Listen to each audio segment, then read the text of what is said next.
హృదయాంతరములో ఉన్నది ఒకటి, బయట మాట్లాడున్నది ఒకటి. మనిషి మరలా మరలా మరలా మరలా పాపంలో పడడానికి, అదే ఉచ్చులోకి దిగడానికి కారణము సహజ స్వభావం అండి. అపోస్తలుడైన పౌలును చూడండి, నేను నా శరీరాన్ని ప్రతిరోజు నలగొట్టుకుంటున్నాను.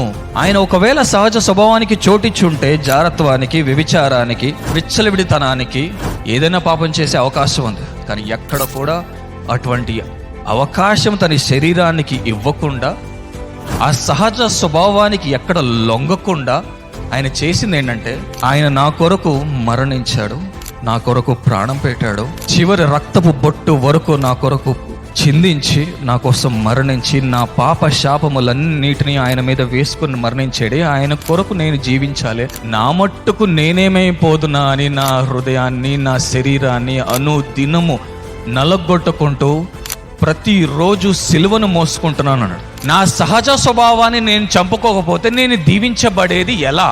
బిడ్డ, నేను దీవించడానికి, నేను స్వస్థపరచడానికి, నీకు విడుదల ఇవ్వడానికి నేను సిద్ధము. నేను ఆల్రెడీ ఇదిగో ఈ పుస్తకంలో ఉన్న వాగ్దానాలన్నిటిని నీ కొరకే ఇచ్చిపెట్టాను.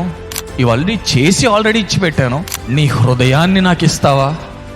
నీ సహజ స్వభావాన్ని చంపుకుని నీ హృదయ లోతుల్లో ఉన్న నీ కాఠిన్యాన్ని తీసివేసి నీ హృదయాన్ని నాకు ఇస్తావా?